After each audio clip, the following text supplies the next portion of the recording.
So I know it's been time since I've uploaded a video and I promised this would be out around release, but look at the state of my original footage. Like, for some reason my encoding settings just fucked themselves off and I didn't notice it during 40 hours. Not that the game footage is too important considering my editing looks like this.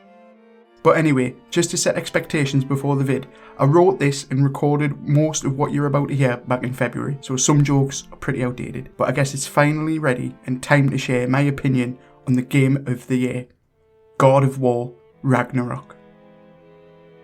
What do you mean God of War didn't win? For real? Fuck's sake. 2019, what a time to be alive. No one knew what COVID was. The vibes were high and the future seemed hopeful. Roll on the weekend of June 11th, 2019, and not a single cunt out there was ready. Elden. What? I've just fought, shit, and came in me pants all at once. It had only been 3 months since the release of Sekiro, and we're getting a new game already. Jesus fucking Christ! I hope this accurately portrays the sense of hope and excitement I felt at the time, but like I said, not a single cunt out there was ready.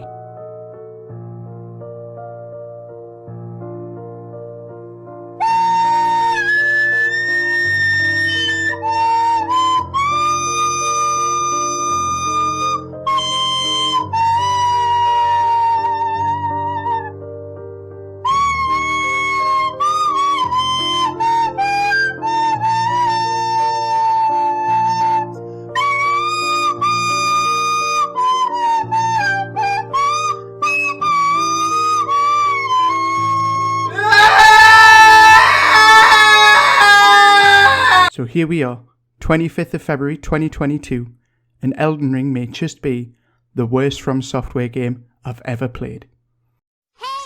Fuck off!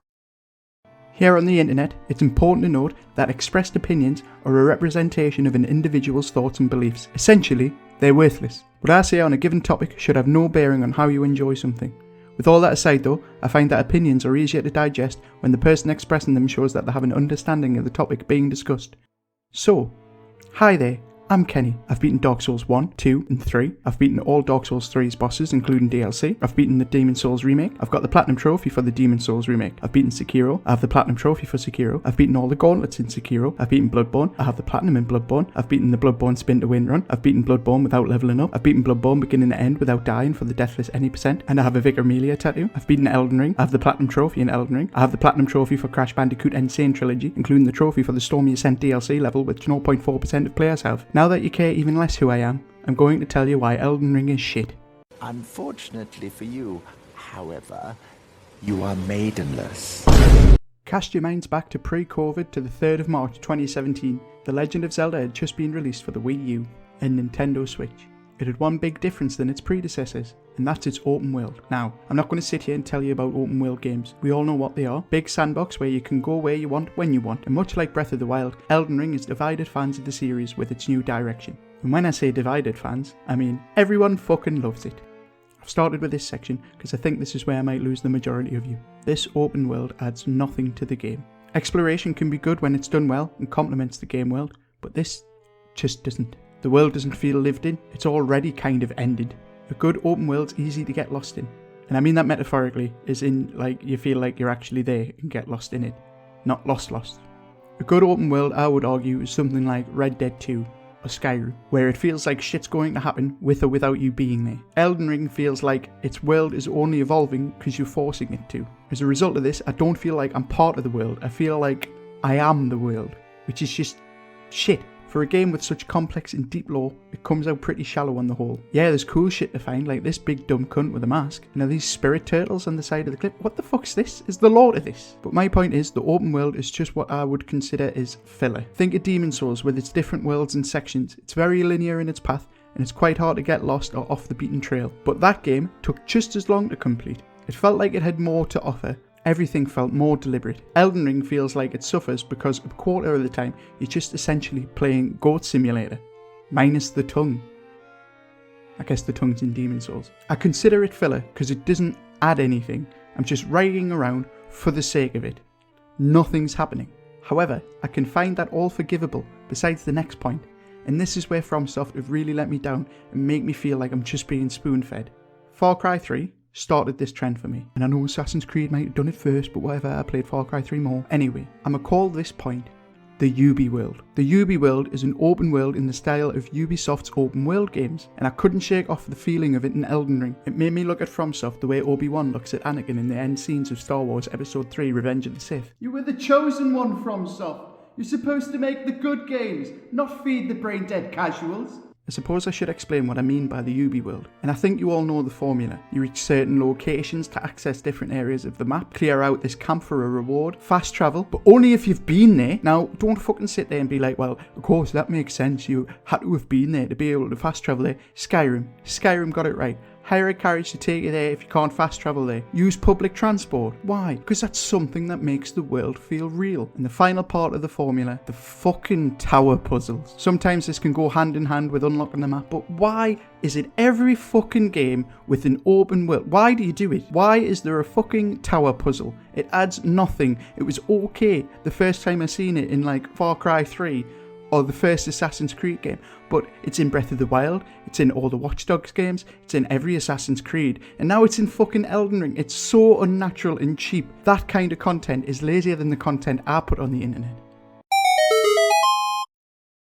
This comes off the back end of the open world. The problem with the open world is progression, and it's not managed well. Previous titles by FromSoft have a kind of designated route. There are multiple paths you can take, but you flow through the given areas in a linear fashion. Let's take Demon's Souls for example. There are multiple stages to go through, and you can go through them in almost any order. But with the way the travelling works through the Arc Stones, as soon as you hit a brick wall, you realise you need to be going through somewhere else first. There is a little trial and error, but not enough to get you confused or lose patience. Unlike this mess of a map, the amount of times when I was streaming and chat was telling me I'm going to the wrong area. Like, how the fuck am I supposed to know? Oh, the item descriptions tell you where to go. Okay, great. Go to Khalid. Where the fuck is that? Oh, you don't know till you've already been there. Fuck off. That's not direction. That's wandering around until you stumble into the so-called right area. As a result of this, I either relied on chat giving me a nudge in the right direction, or I was looking at a guide. Yeah, I know, looking at a guide. What a wet wipe. It feels like the game wants you to go in a particular direction with the way enemies scale if you go in the right order, but it does nothing to guide you in that direction. Bloodborne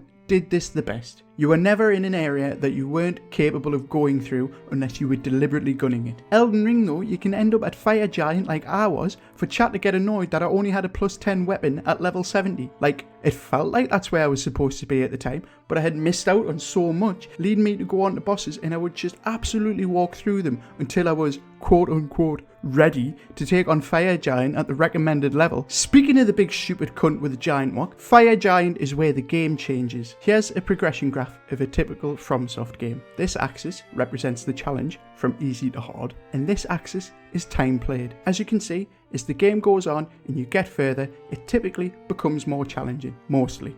Ignore him. Here's the progression graph for Elden Ring. As you can see, as the game goes on, you get the Fire Giant, and fuck me, after 30 hours of tutorial, then the Souls game has begun. Why does it do this? It's such a rapid jump. And it's not just me. Here's Cutter, sexy bastard from Twitch, rinsed the game until Fire Giant. Definitely fucking hit that. Well, that's it. Did one attack. Oh. Definitely. Until they come out. Such a shit voice. It's such a drastic change, and you can even see the drop off of players following the trophies. This is something from every FromSoft title, where the early bosses, most of the players have the trophies. The last bosses, the least players have the trophies. That makes sense because it gets more challenging as it goes on. However, with Elden Ring, most of the bosses have similar clear rates up until Fire Giant. It's not a steady incline in difficulty. It's so heavy-handed on the end game, it's not a test of patience, it's a test of frustration. And to quote 90% of the player base that they will have said at some point, it's fucking bullshit, man. Who here remembers Capra Demon? Early Dark Souls boss. Later in the game, it's just an enemy. Part of what made this boss fight is it tests more complex mechanics at a very early stage. Combine this with the adds of canines and being in a very tight space, it's difficult but fair. Now near the end game, when this is a standard mob, you've become much more attuned to the game's mechanics, and it's in a wide open space where you can create distance, and the boss is now not really a challenge. Now back to Elden Ring. A boss you meet out the fucking gate is everywhere. Here's 2 of them. And here he is buffed early on, and then near the end game too. Why?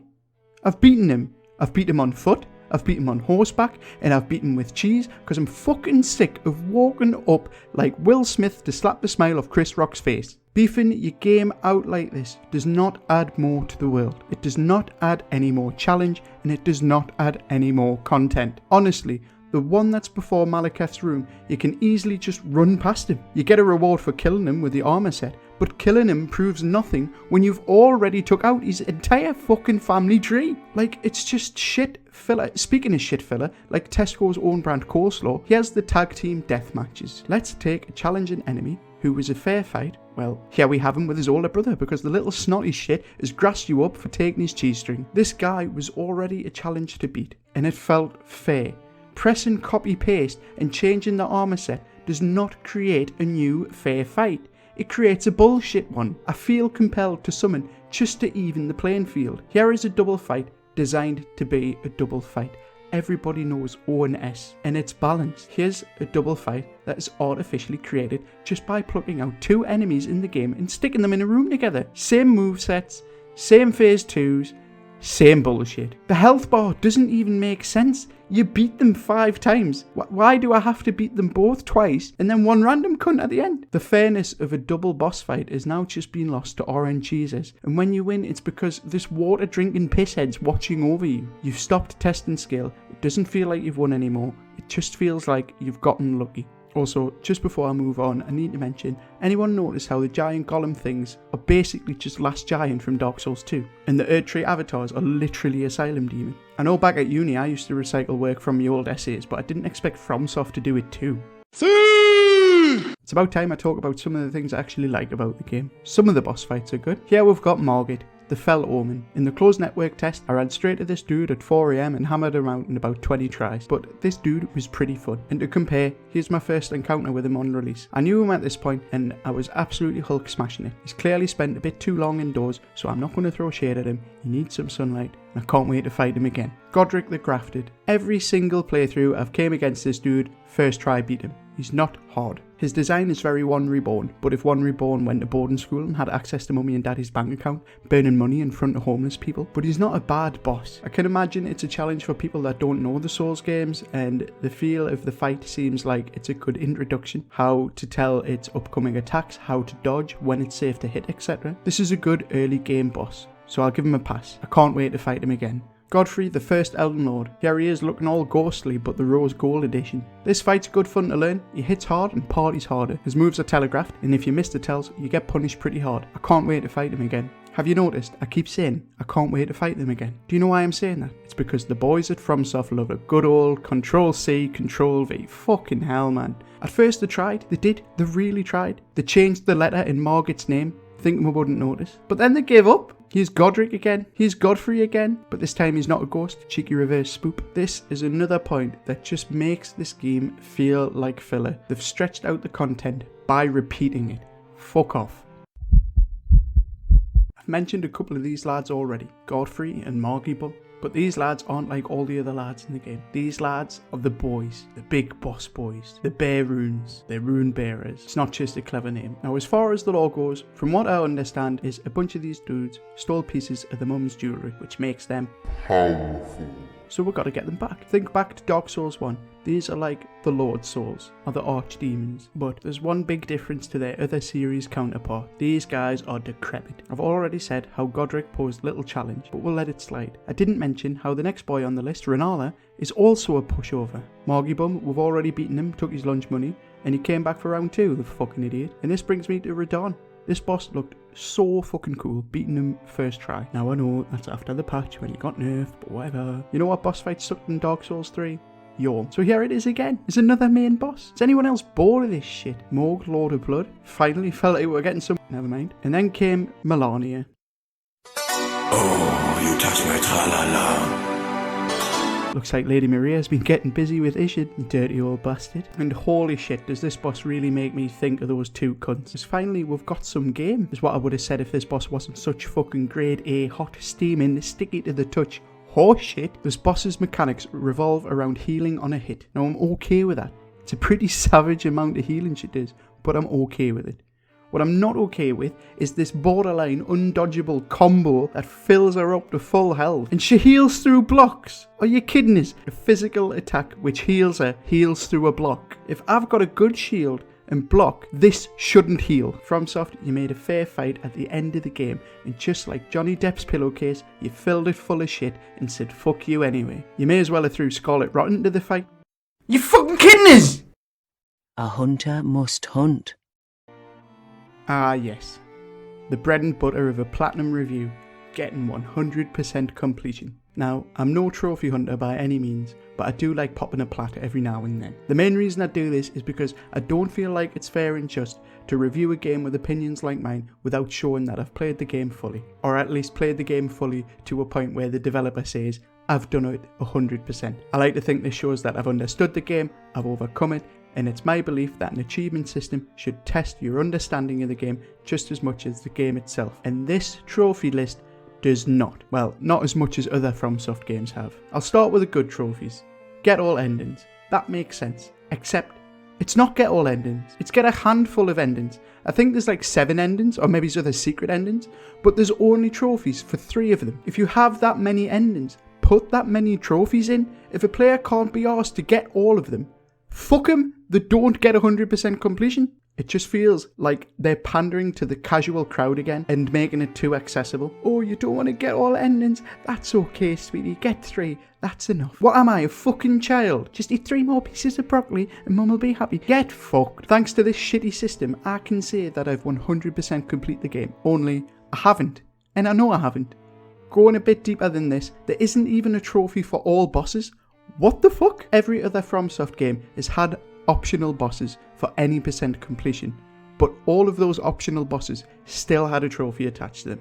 What the fuck is this shit? You don't need to beat every boss, and only certain bosses have trophies. I get that you didn't want to have a massive fuck off list of trophies, but then don't fill the fucking game full of copy pasted bosses. Problem solved. If you don't want every boss to have a trophy, then you've got too many bosses. They're not bosses anymore, they're laggies, as in they lack challenge and they lack any point of being in the fucking game. I've already mentioned the weapon trophy, and that's a staple of the Souls games, but yet again they fucked it up just to wank off the casuals. Before, in previous titles, you had to use the main boss's souls to craft items. You can still do that, and there are still weapons attached to the bosses, but it doesn't matter, because you only need a handful of random ass weapons that are just like around and about. It's okay, Timmy, you don't have to make an important decision whether to use that boss for souls for level ups or for gear to count towards completion. You can use those souls and still get your trophy. I was so certain I would still need these for a trophy, so I kept them. I still have them. After the platinum, I didn't use them. To me, they've taken away an important balance to getting 100% completion. In the previous games, if you wanted the platinum trophy and you were going for the platinum run, it was a little bit harder because you couldn't use the boss souls to level up and you had to get the gear with them. But not anymore. Fucking let go of me hand, mum. I can cross the road. I'm 30 now. Yeah, I do want chicken nuggets for tea. Setting up the achievements like this makes it feel not worthwhile. I've left all these bosses out. I've left out all these endings, 100% my ass. Emotional damage! I know I've been ranting a little while, but all in all, this just doesn't feel like the game I expected. Maybe my hopes were too high, but really I don't think that is the case. This is more than just my expectations being let down, otherwise I wouldn't have spent time writing the fucking script and making a video. I really feel like FromSoft and Miyazaki himself have let themselves down. They built their brand on a niche, a game for people seeking a bit more, a challenging single-player experience with room for a bit of fun PvP, and to me, this game has just strayed too far from that.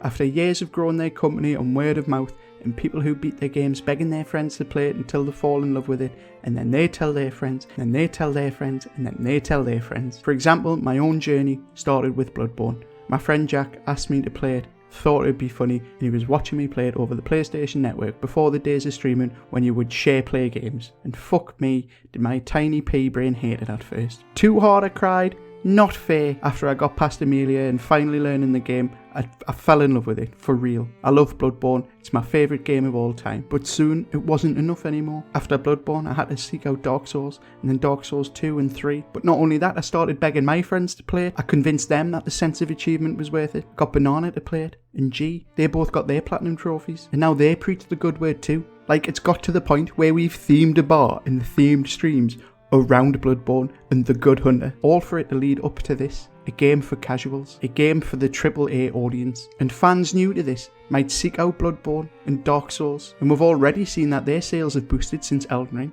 but that's worrying, because they're going to be expecting a game like Elden Ring, and they won't get it, just like I expected this to be like Souls, and I didn't get it. FromSoft haven't made another Souls game. They went into a new direction, a direction that's proven to be successful, and I worry that they're going to stick with it.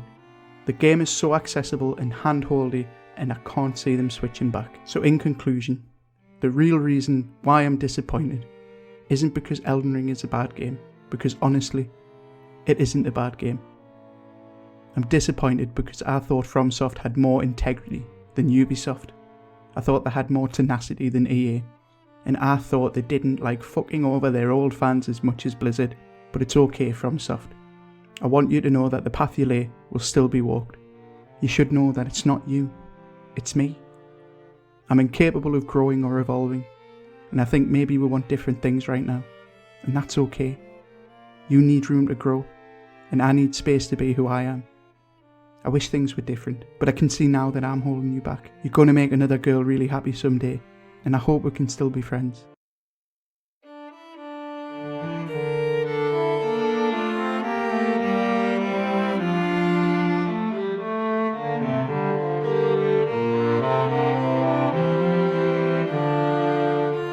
Elden Ring, 9 out of 10.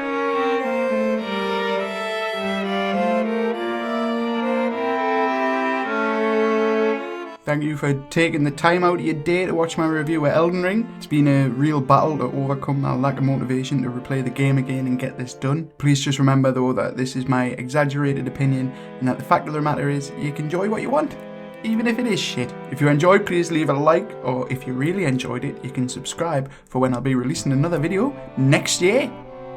And join me at twitch.tv/Trinzen, where I'm currently trying to get an any % deathless run of Sekiro, a far superior game to Elden Ring.